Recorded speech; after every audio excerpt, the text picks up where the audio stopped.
It's 8 o'clock. This is the UK Tonight. Coming up, we'll hear from the man whose murder conviction has been quashed after 33 years.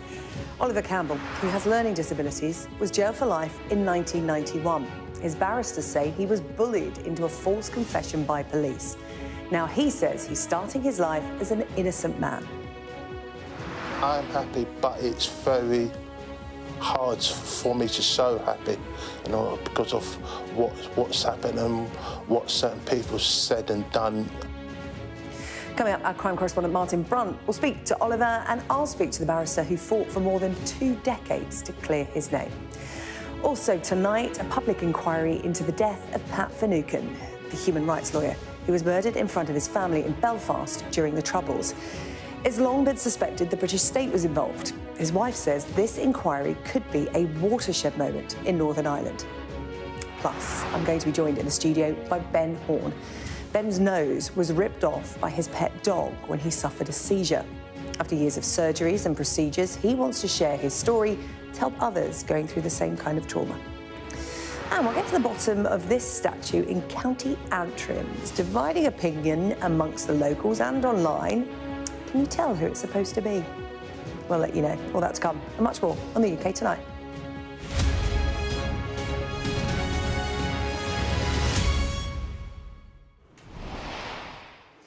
A man whose murder conviction was quashed today after he had pleaded his innocence for 33 years has told Sky News he will only really be free when the real killer is found.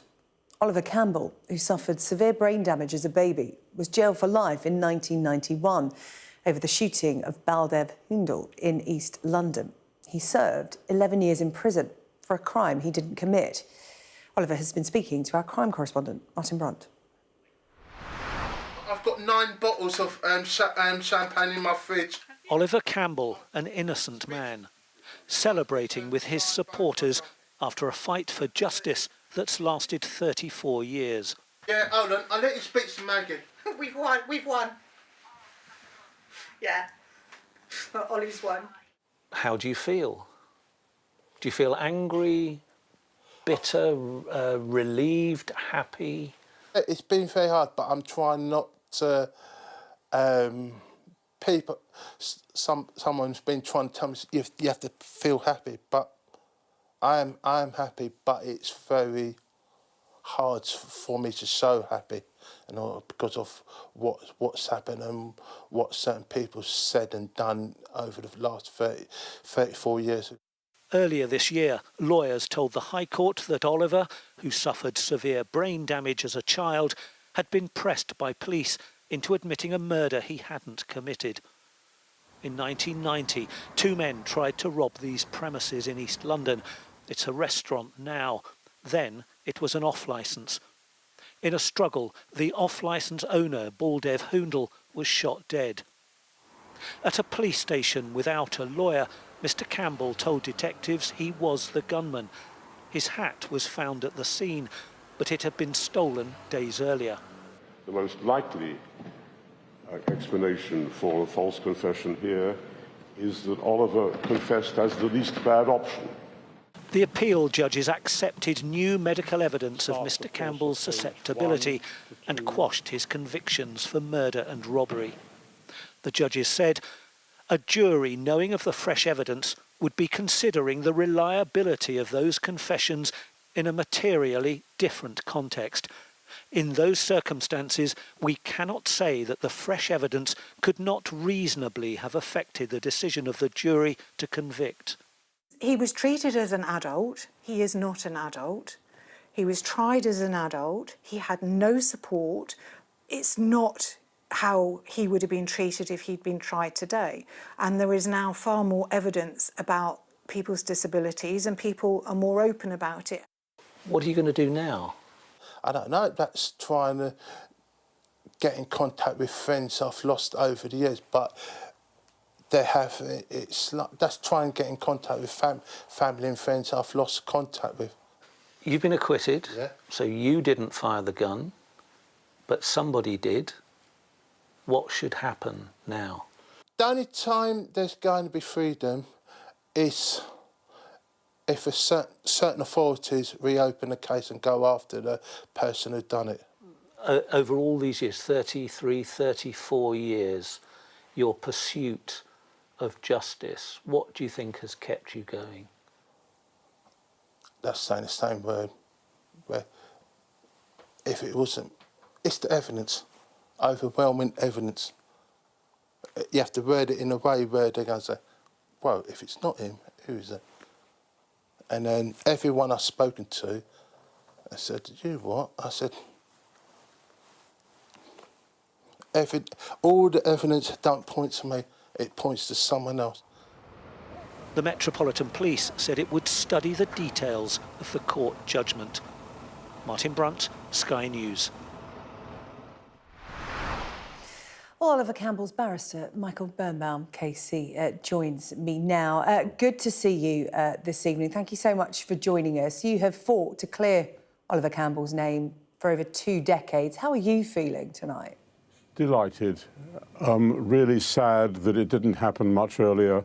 I can go into that to the extent that you want, but please ask me whatever questions you would like, and I'll try to answer. I will do, I will do. You're delighted, relieved. It's been a hard fight for the both of you. The frustration you have felt at stages, I mean, we will get into that, but it is relief and delight today. Just to use a word that you have used in the past, you have called Oliver Campbell's arrest, charge and conviction a nonsense. If you can, just take us back to the start, because it was on such shaky grounds from the beginning. The nonsense was the admissions that he made, which involved his admitting, for example, and bear in mind that he's heavily left-handed, he admitted to police that using his weak hand, his right hand, and your viewers may want to think about how they could do this, he managed somehow to make a holster out of 2 pieces of string and carried the gun in that, and then had to untie the pieces of string in the shop in order to produce the gun. Well, first of all, how was that physically possible?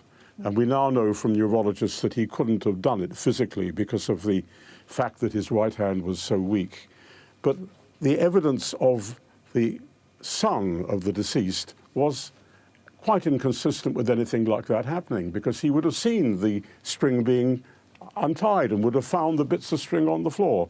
So how that was ever treated as a credible confession is beyond me. Next, and this hasn't really come out, there was important evidence at the time that Oliver hadn't done it. And the source of that evidence was a man called Eric Samuel. Eric Samuel was arrested. He appeared to say something which suggested that Oliver was with him. But some days later, he told an officer that Oliver had not been there and that his accomplice, the gunman, had been someone who had stolen Oliver's hat. And that didn't come out at the trial. You may be astonished to hear that. Well, the prosecution didn't call it, and under the law as it was at the time, Oliver's counsel had no right to call it. It was hearsay. When it came to the appeal in 1995, there was another man who said that Samuels had told him that Oliver hadn't done it. His name was Sanderson. The defence wanted to bring that out at the appeal. Court of Appeal said, and strictly speaking they were right, said, no, we can't hear this evidence. It's hearsay. Ridiculous. The law was an ass. Nowadays, I'm glad to say the law has been changed. And if Oliver's trial were heard today, there's no doubt that that evidence would be heard.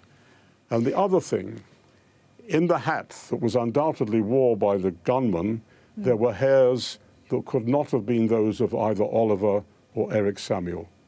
Powerful case that he didn't do it. Yeah. It all seems so clear and so obvious now, and you've gone into some of the detail as to why that didn't come out in trial and any appeals. There has been talk of Oliver Campbell's mental capability to carry out something like this. He is a man who has learning disabilities. Well, and Martin Brunt, our crime correspondent, alluded to it in his report there, saying that back in the 90s, it wasn't well understood, it probably wasn't regarded, but now things are different. In that regard, can you talk to us about how things have changed? Well, first of all, and this is one of the sadness of this case, although it was plain by the time of the trial that Oliver did have severe mental disabilities. His IQ was about 75. It wasn't until more sophisticated tests were done in 2003 that it became clear that his memory was terribly poor. He can't process information, and unlike you and me, he can't formulate an answer that he really wants to give and can be accurate to a question. So he ends up talking nonsense at times because he can't help it. Other times he's very personable and lovely, as you've seen. And he wasn't equal to the challenge of the witness box. He made a complete hash of his evidence, not his fault. And the judge, I'm afraid, made some very tough and unfair comments about him, and he went down. Jury didn't hear the full picture.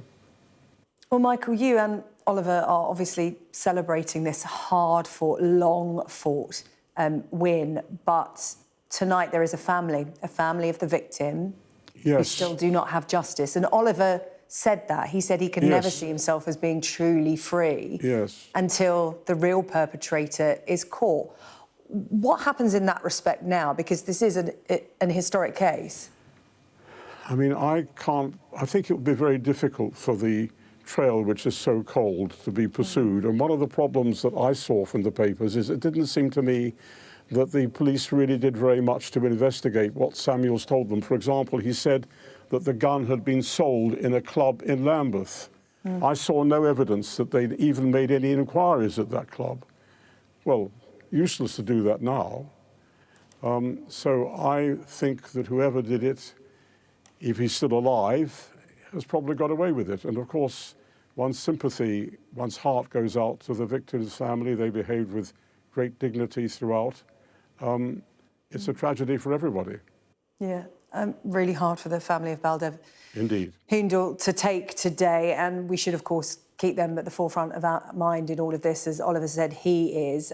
What next for Oliver? Because what kind of support does he have now in terms of coming out of this whole process? You can talk about compensation, but, you know, what kind of real practical support is there for Oliver Campbell? Because he has been through a terrible ordeal, and given his mental disabilities, that is a lot to process. Yes, he does have the support of very good friends who really look after him as much as they can. He's had the support of the probation service, which has been very valuable. That will cease now because he's no longer convicted. I think he'll get support from social services and from others, but he'll need a lot of time and a lot of help to come to terms with what has happened to him. Michael Birnbaum, Casey, Oliver Campbell's barrister, thank you so much for talking to us tonight. You must be exhausted after a momentous day. Thank you very and much. a lot of media interviews, so we appreciate you taking the time this evening. Thank you. Thank you. The family of a Belfast solicitor who was murdered in 1989 has welcomed the government's decision to open a public inquiry into his death. Pat Finucane was shot by loyalist paramilitaries in front of his wife and children, with the British state long suspected of being involved. Our senior island correspondent, David Blevins, reports. For 3 decades, she'd waited for this day, seeking justice for the husband and father who was taken from them. I believe that my family deserve this after so many years. Pat Finucane deserves this after so many years. Society as a whole deserves this after so many years. And after 35 years of cover-ups, it is time for truth.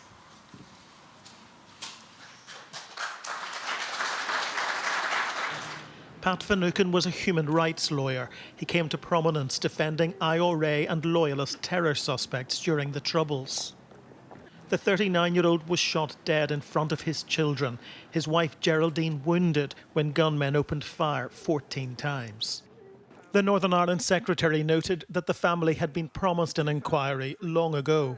And the plain fact is that 2 decades on, the commitment made by the government, first in the agreement with the Irish government and then to this House, to establish an inquiry into the death of Mr Finucane remains unfulfilled. This shooting shone a light on the so-called dirty war, British state forces conspiring with loyalist terrorists in Northern Ireland.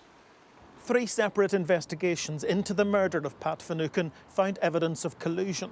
And although David Cameron apologised for that when he was Prime Minister, the government had repeatedly reneged on its commitment to order a public inquiry. Unionists claim this case has been given preferential treatment, but Pat Finucane's family say they seek justice for every victim. Throughout 35 years, it began with my mum and has carried on through all of us. We have always been clear that truth and justice applies to every single person who was unfortunate enough to be hit by our conflict in our past. It's a past that casts a long shadow for many families here. David Blevins, Sky News in Belfast. There was some bad economic news for the government today, with official figures showing the economy recorded no growth in July. It's the second consecutive month of stagnation, but as our business correspondent Paul Kelso reports, there are some signs of longer-term improvement. Competition, company, and a little gentle exercise. There's much to recommend indoor bowls, but there's another reason. It's warm. And these Oxford pensioners are deeply unimpressed at losing their winter fuel payments. Rachel Reeves now taking from the pensioners. Old people come in here to bowl 2-3 times a week because they don't have to heat their homes. The last government didn't do a lot, did they? But I feel this government is more for the unions, and for some reason it's against us, and I don't know why. 30 miles away at Silverstone, meeting students the morning after a Commons rebellion, the woman responsible told me she had no regrets. Is this really what you want people to think of as a Reeves chancellor, someone who takes money from the most vulnerable? We faced a situation where there was a £22 billion black hole in the public finances when I became Chancellor. These decisions were not decisions that I expected to make. They weren't decisions that I wanted to make, but they were the right decisions in the circumstances that we faced. With the economy stalling in July for a second consecutive month, the Chancellor will need companies like this game studio to deliver growth. But they want some stimulus, which comes at a price. You look at a country like Germany has already dedicated 70 million euros to support games projects. So what we'd like to see is the government increase the games fund so that we can take more risks, we can be more creative and we can be more innovative. But the Chancellor's message is deliberately downbeat. Her challenge to kickstart an economy stuck in neutral. Rachel Reeves says she wants to deliver growth at the same time as imposing new workers' rights, regulations on businesses and, in all probability, increasing taxes to bail out the public finances. The budget will tell us if she can do all of that and get the economy back on track. You can cut spending, you can increase borrowing, you can raise taxes. Isn't the truth? You are going to have to do all three. I've been really honest that there are difficult decisions to come in the budget on spending, on taxation and welfare.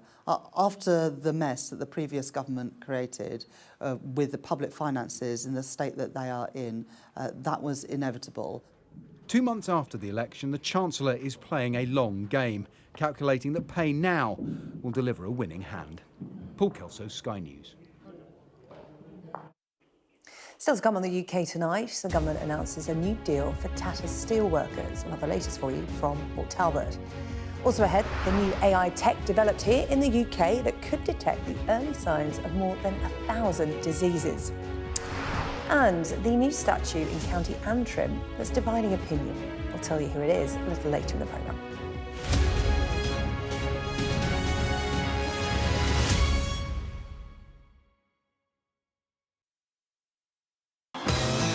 To evict crazy Kamala. Donald Trump is an unserious man. The most incompetent and far-left vice president in American history. The American people deserve better. She breaks everything that she touches. Donald Trump tried to throw away your votes. Kamala, who's a Marxist. Imagine Donald Trump with no guardrails.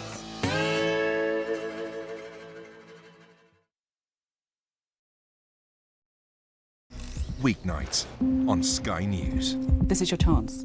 Tell people. Welcome to the Politics Hub. A police force has apologised. If you want to find out about Grimsby, you come to the docks. I'm live in Jerusalem. Are you not concerned that that could lead to all-out war? Hello there, good evening. There are fears of an upsurge in violence. What's at stake here? You are watching the press preview, a first look at the front pages as they arrive. I'm Katie Spencer and I'm Sky News' arts and entertainment correspondent. When you think of Glastonbury, it's mud you want and music.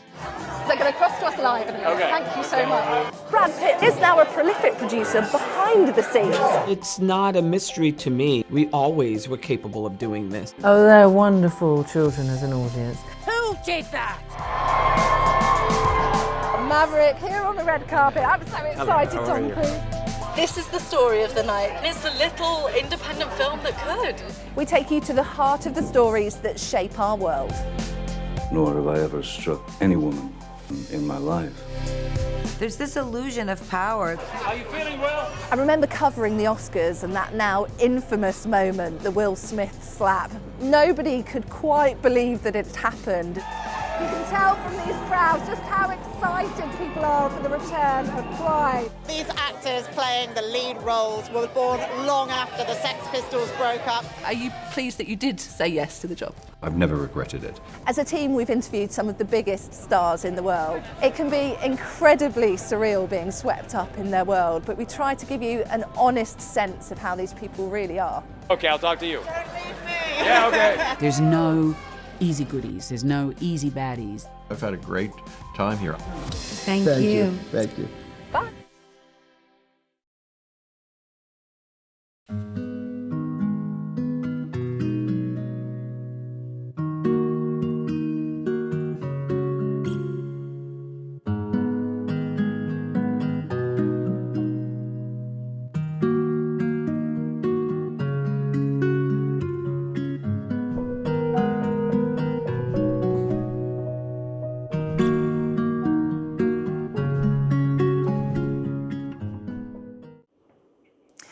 Welcome back. The government says its new deal to secure steel production in Port Talbot means better terms for workers, even those about to lose their jobs. Around 2,800 jobs are still set to go when the Tata plant transitions to a new electric furnace. But the government says it has secured a minimum redundancy payout and it can claw back its investment in the project if Tata doesn't keep its long-term promises on its UK workforce.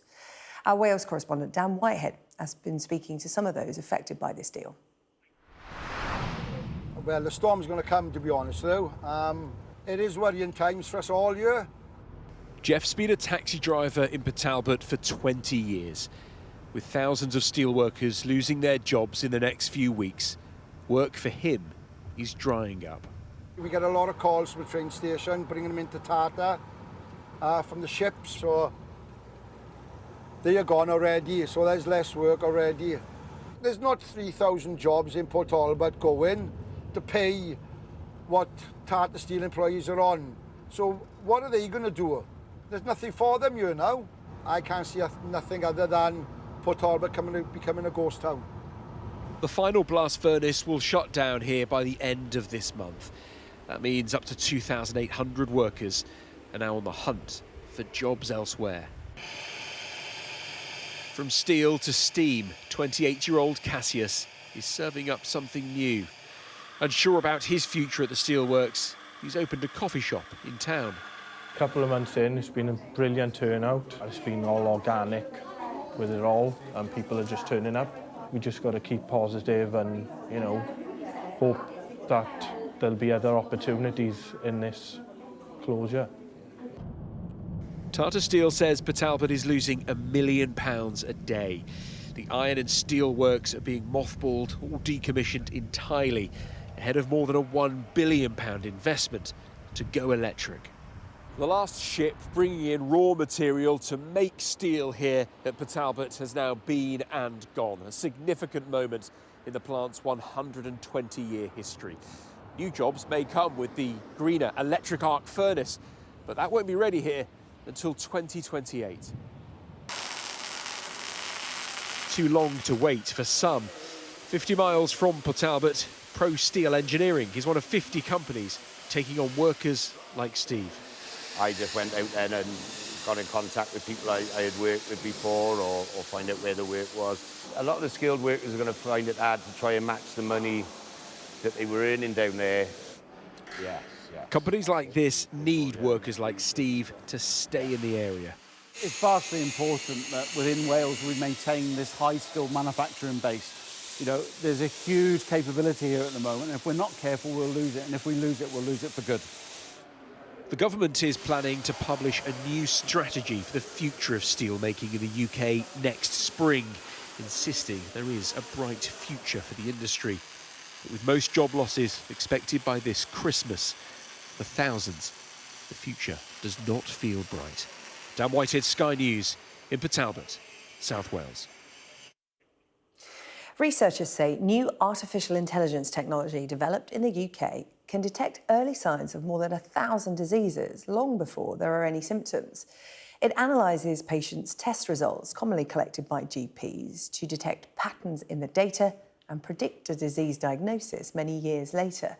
Our science correspondent Thomas Moore reports. We go to the doctor when we have symptoms, but could AI detect problems many years earlier and predict our risk of disease? Well, that's the holy grail of preventative medicine, and AstraZeneca has now unveiled Milton, an AI tool they trained on medical data from 500,000 people who are part of the UK Biobank. It analysed 67 biomarkers routinely collected during health checks, including results from blood and urine tests, blood pressure, respiratory performance, as well as age, sex and weight. In some of the patients, it also studied 3,000 proteins found in the blood that have essential roles in the body.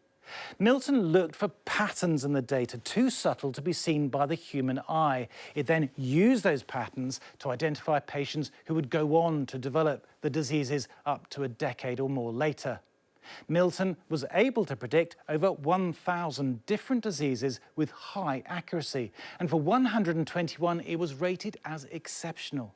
They included dementia, lung diseases like COPD, chronic kidney disease, and some cancers such as those in the bone marrow or the prostate.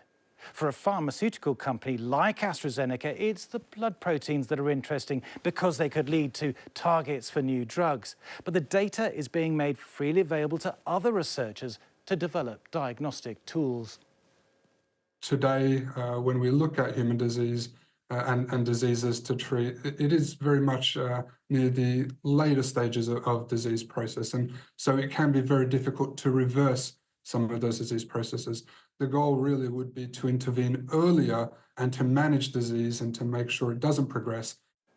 But Milton is so powerful that already some scientists have warned it will need careful regulation to stop it being used by health insurance companies or employers to assess individuals without their knowledge or consent.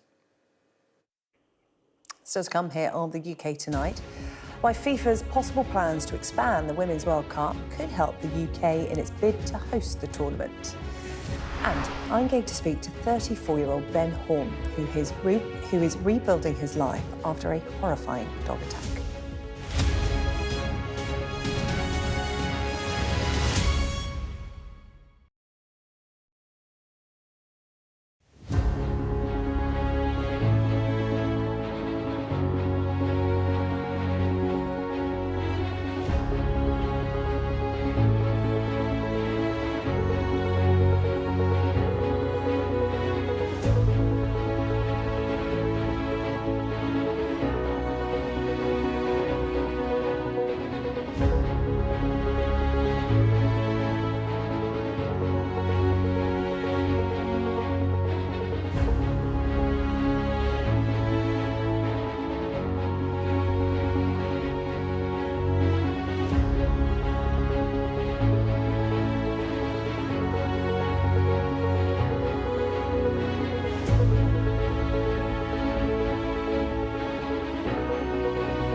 Now, my next guest tonight has spent the past 5 years rebuilding his life after suffering horrifying injuries. Ben Horne is epileptic. Back in 2019, he had a seizure at home and lost consciousness. When he woke up, he realised that his pet dog, who had been frightened by the seizure, had attacked him and ripped off his nose. What followed for Ben was a series of surgical procedures to repair the physical damage, but of course the mental trauma was severe too. And Ben is sharing his story to try to help others facing the same kind of struggle. Well, Ben is here with me now. Ben, so good of you to come in to see us. Thank you so much. Thank you for having me. We need to start at the beginning. Yeah. Back in 2019, you had been epileptic since the age of 15. Yeah, that's right. But it was this day back in 2019 that was unusual. Talk to me about what happened that day. Yeah, so I obviously had epilepsy since I was 15, been mostly controlled over my life. And at this particular time, I was going through a medication change, which caused issues when I started having nocturnal seizures, which I hadn't had before. And it was, during one of these nocturnal seizures that this accident happened. And this dog you had had since a puppy, it was your pet. Yeah. And it was distressed by what was happening. Yeah. Talk to me about what happened when you woke up from your seizure. So, as anyone who has epilepsy will know, when you come around from a seizure, you're very confused and disorientated. Yeah, you don't know what your name is or where you are or anything like that. But after a while, I sort of began to come to, and obviously noticed there was a lot of blood. I'd obviously done a few laps of the house because the blood was all around the house, which I knew was not a good sign. So I vaguely remember looking in the mirror and it not being a very nice sight. So I tried to call the ambulance, and it was then I realised I couldn't really talk, which I knew, again, was not a good sign. But I did manage to call the ambulance. And a single paramedic turned up initially, who then called through for an ambulance. We are going to show viewers a picture of the aftermath of what happened, your original injury. And I'm just going to warn viewers now, it is extremely graphic. So we'll carry on talking. We'll bring that image up in a few seconds' time. Because your nose was completely gone. It was. And your lip and your chin. When you realised the extent of the damage, how were you mentally? So how it played out was I obviously got taken to the hospital initially. I was kind of conscious, not really, so I wasn't fully aware of what had happened. I just remember a lot of doctors and nurses around me. And they were taking pictures to send to Taunton Hospital, which is where they were going to take me to do the initial emergency surgery. They got taken up there for a 10-hour surgery. And I came out of there and I was on the ward in the evening. I was on my own because visitors hadn't been allowed at that time. So this was during the pandemic, right? No, this was just before. And the nurse handed me a mirror and said, have a look and it's going to be a big shock. And it definitely was. I obviously knew the damage was bad. I didn't realise it was that bad. And yeah, your whole life crumbles really. You're not sure what you're going to do or what's going to happen. It was a tough time. Well, over the course of the next 5 years, you've undergone 10 surgeries? Yeah, thereabouts. Thereabouts. Yeah. And just talk to us about some of the incredible work that has been done, because we can bring viewers some images now. The human body is an amazing thing in terms of plastic surgeons harvest parts from other parts of your body to reconstruct your face. And I think we can bring our viewers some images now. Again, they're graphic images, but they just give us an idea of the amount of surgery you went through, the extreme kind of surgery, and the marvel that these plastic surgeons... Yeah, it's incredible. The marvellous work they do, because what we're looking at here is your nose, and they've actually taken skin from your arm, which is covered in tattoos, and you have tattooed skin on your nose. Talk to me where you are in your surgeries at this point and what happens next. So this point is, obviously, they've taken the skin from my arm, and they take the artery that goes up your arm as well, which they then stitch on and connect the artery into your neck. Because they're having to build a nose. Yeah. They're starting from scratch, so they're taking bone from your ribs, fat from your stomach to put into your face as well with the chin. Yeah. Yeah, it's incredible, really. So there's like the 3 layers. You've got the forearm underneath, and you've got the structure in the middle, which I had rib and hip bone taken, and then the forehead flap on top of that. Which went over the tattooed skin to create the nose that we see today. Yeah. So I can say I've got the inside of my nose tattooed, which is quite cool. Not many people can say that. No. Can I just ask how you are now in terms of... Can you look back at old pictures of yourself? Because I noticed you did a picture of yourself on Instagram from before the attack, and you said, I want to say to this young man, there are going to be tough times ahead, but essentially you've got this with the help of loved ones, your mum and your sister. Yeah. Can you look back at those pictures? Yeah, I can. It's still difficult to, because you always look back and compare and wish that things were how they used to be. But as time goes on, sort of learning to just make peace with what's happened, and trying to feel comfortable in your own skin again. Any disfigurement is so difficult, particularly a facial one, when it's what the world sees. And how has that been? Because, you know, you're telling your story on TV, which is a big deal for anyone, but for someone with a facial disfigurement, still going through it because you still have more surgeries to come, it is incredibly brave. And you want to talk about this to reach out to other people who are going through something similar. And as you said, when it is a facial injury, it's something different, isn't it? It takes you somewhere different emotionally and mentally, because it is the first thing that people see. How have you navigated that? Because that can't have been easy. No, it's not. I spent a long time feeling in denial about things and trying to ignore it and hide away. And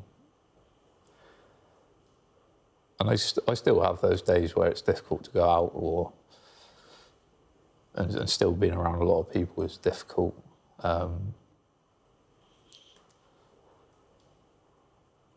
But you just have to kind of take things day by day, and gradually, little by little, you grow a little more confidence each day. Well, you're focused. You want to get your story out there to help others. You've got more to come because, as I'm sure viewers have noticed, you have tubes coming out of your nose because the next challenge for surgeons is how to remove those and keep your nose intact. I mean, surgery is incredible. They will find a way. And you are undertaking a series of challenges. In fact, you've got the 4th one this weekend because you're raising money for the Exeter Plastic Surgery Unit that has helped you through all of this to get you where you are today and beyond. They're part of the Royal Devon Hospitals. Talk to us about what you're doing and why you want to raise money for them. So I decided to do, when it's obviously been 4 years more or less. And so for each year, I decided to do a challenge for each year. So I started last month, I did Southwest 50K and Tough Mudder Southwest. Saturday just gone, I did Tough Mudder, Birmingham, and then, yeah, this Thames 50K coming up on Saturday. And I just wanted to do my little bit for Exeter Hospital, because I actually started my surgeries in Bristol, and after a few, my surgeon there left the NHS to go private, which left me in a bit of a predicament, and that's when Exeter stepped in, and they've just been absolutely brilliant. I can't thank them enough. So, and you want to raise some funds for people who are in a similar situation who may find themselves unable to get the help they need. Well, Ben, I think you're brilliant. Good luck this weekend. Thank you very much. Where can people donate money? Do you know the link off by heart? If not, I can put it out on social media. Don't feel under pressure. I believe it's rdhc.infuse.com/Ben-Horne.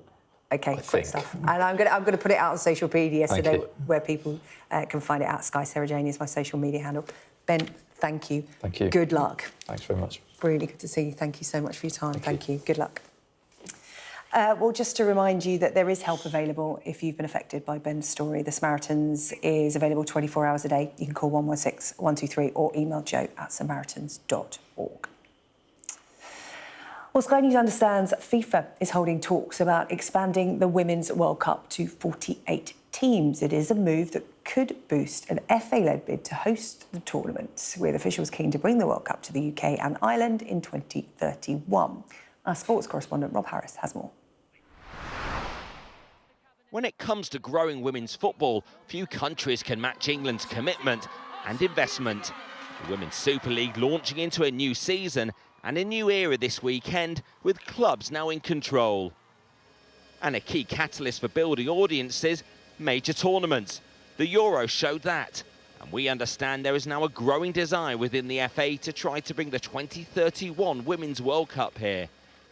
A move that would thrill Chloe Kelly, the Lionesses' Wembley match winner from the Euro 2022 final. I think to do the Euros here was amazing, and a World Cup would be absolutely incredible. I think it's everyone's dream, of course, and as football fans, I remember going to the final of the men at Wembley and just the atmosphere around the stadium. England fans love football and we really get behind the team, so I think it's important that, we have many celebratory moments together. And with many more countries potentially taking part. Sky News has learnt FIFA President Gianni Infantino is facing calls within the governing body's ruling council to expand the Women's World Cup from 32 to 48 teams, mirroring the expansion of the men's tournament. Calls too for a quicker decision on 2031, with FIFA having already lined up men's hosts until 2034. I think the men's game's been in a different place for a lot longer, and maybe the people in power see it as more important, but I think that's what we're trying to change in women's football. How much of a lift could it be having a World Cup here? After winning the Euros, it completely changed the landscape again. I think if we were to hold another tournament, it would be... Maybe you could hold me to this, but I think it would be the best World Cup. I think the countries that really buy into women's sports and into women's football, like ourselves in the US, would be the ones who are capable of holding these amazing tournaments. And we have these unbelievable stadiums available. Already impressed is their new manager at Chelsea, Sonia Bonpastor. England was such in a great place, and I think being here now for almost 2 months, I can feel the difference between England, France, even Spain. I think in Europe there is no comparison between England and the other countries. I think England is an example to follow, and it's really good. England has a major men's tournament to prepare for, and Euro 2028 being shared across the UK and Ireland is the model for a Women's World Cup. Bidding is yet to formally kick off, but England is already figuring out how and if it can win over FIFA. Rob Harris, Sky News. Coming up after the break on the UK tonight, the new statue that is dividing opinion in Northern Ireland. But who's it meant to be? And coming up in the sport with Teddy, we'll explain why Sam Curran in particular was glad to see the back of Travis Head in the first T20 international between England and Australia.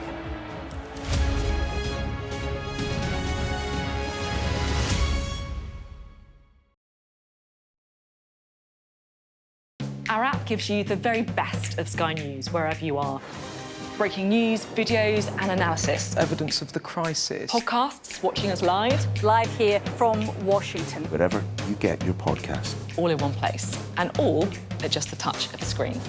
The Sky News app. Get the full story first.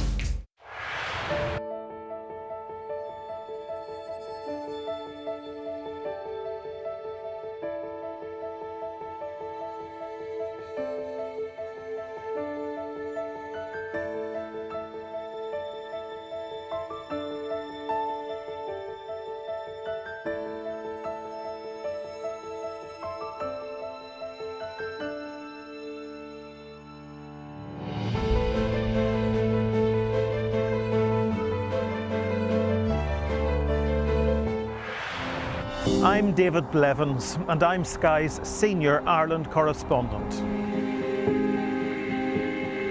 I'm based in Belfast, a city transformed by peace, but still struggling with its past. Politically, the two sides are as far apart as ever, and it's over that question of who has sovereignty in Northern Ireland, the very issue that's been the source of tension here for generations. It takes 60 minutes to cross the Irish Sea. It took the British monarchy a century. I've spent 25 years reporting the journey from conflict to peace. The political parties of Northern Ireland have reached agreement. We help you understand the world with us.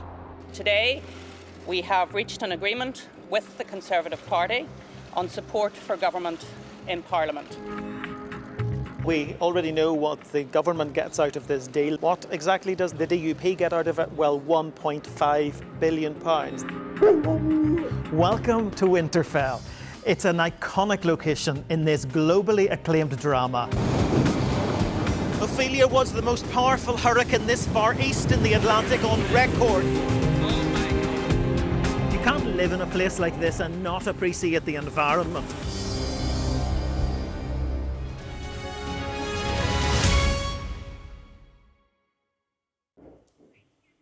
Hello, welcome back. Coming up, we're going to discuss the royal statue that has been unveiled in County Antrim, and it is dividing opinion amongst the locals and, of course, online. The picture of it going viral. We'll show you why.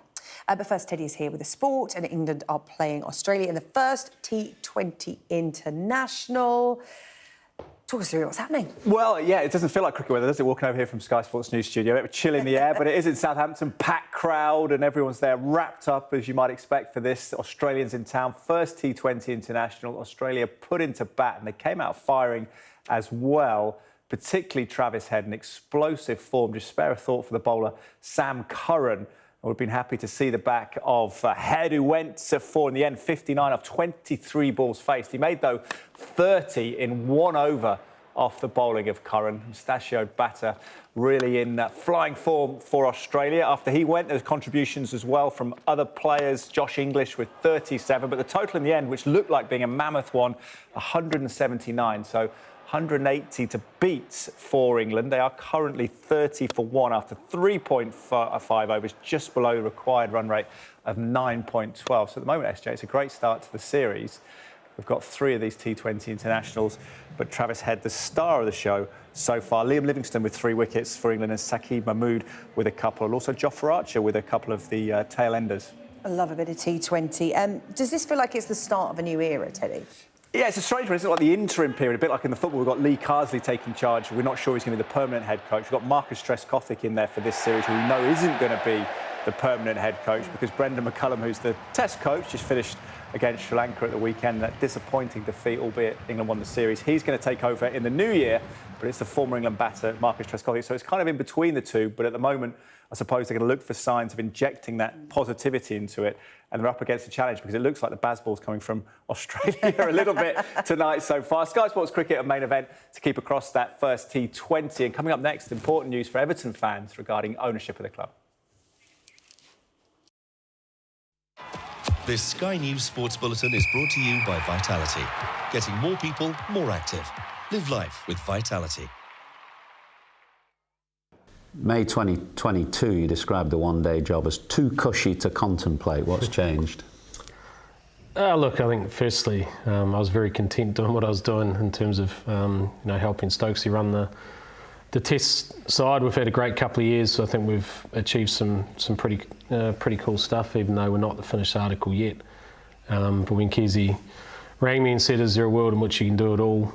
It didn't take a whole lot of persuading, to be honest, because I think back then I didn't have a lot of information about English cricket. I felt at the time that white ball team was in a very good space, and they were obviously being very successful. And my skills are normally more towards trying to rejuvenate a side and try and bring about some soul and some structure of how you want to play the game. I guess you fast forward to now, I look around and I think I've had a couple of years where I've been ingrained in English cricket. I understand the systems and the structures and the people, and probably most importantly, I understand the talent which sits within this country, and that excites me. You said almost your USP is regenerating and rejuvenating teams. Do you feel, therefore, that's what the one-day team needs now? I think there's a thirst for change. I think, firstly, you look back on where the one-day... This Sky News Sports Bulletin is brought to you by Vitality. Oh, thanks very much, Teddy. Now, to a new statue that has been unveiled in County Antrim. It really is dividing opinion among locals and, of course, online, where it's gone viral today. Well, here is the unveiling. Can you tell who it is? Well, the statue alongside her may give it away. It is the late Queen Elizabeth. But there have been plenty of less than complimentary comparisons made, including Mrs. Doubtfire. Personally, I can't see either. But let's bring in art historian who will know better than me. He is Ben Street. And Ben, good to see you this evening. Now, art is subjective. You can see in it whatever you want. But a lot of people are saying, look, this is meant to be Queen Elizabeth, the late Queen, and we just can't see her in it. Yeah, I mean, I can empathise with that. It doesn't look a great deal like her, I suppose, but then there are many, many portraits of her that also don't look much like her, to be honest. She's, I think it's been said, the most photographed person in 20th century history. There's an endless number of images of her, and it allows her to be quite a flexible figure. She can come to represent different kinds of ideas. I mean, for me, I haven't seen this in person, but I quite like this, actually. I quite like it as a slightly comic piece of art in a way, maybe not intentionally, but it has a kind of cozy, approachable quality to it, which is how many people saw the Queen. So I think in a way it's quite an accurate portrayal, maybe not of how she looked, but of who she was for people, which is kind of the point, I think, of a sculpture like this. How are these kind of sculptures commissioned? What is the brief? The artist is from Northern Ireland, I understand. He is Anto Brennan. What would have been the brief? When you are asked to make a sculpture of a well-known public figure, is part of the brief to make it a good likeness, an exact replica, or can you sort of go off script a little? Well, I think the proof is in the pudding in this case. I mean, this is a sculpture that very definitely looks as though there's a bit of artistic license been made with it, I suppose.